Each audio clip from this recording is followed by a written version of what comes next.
I think it's time we have the talk.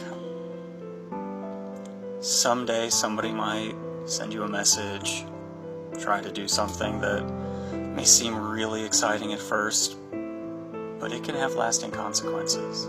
If you didn't know, doing one of these, check my page if you haven't seen it, but if you get any kind of message that even looks remotely suspicious, it's not coming from this right here, or leading you to this right here, then chances are that person has nefarious purposes in mind.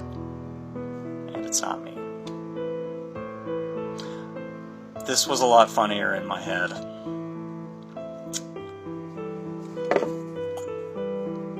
Shiny Bubble. Have a good day.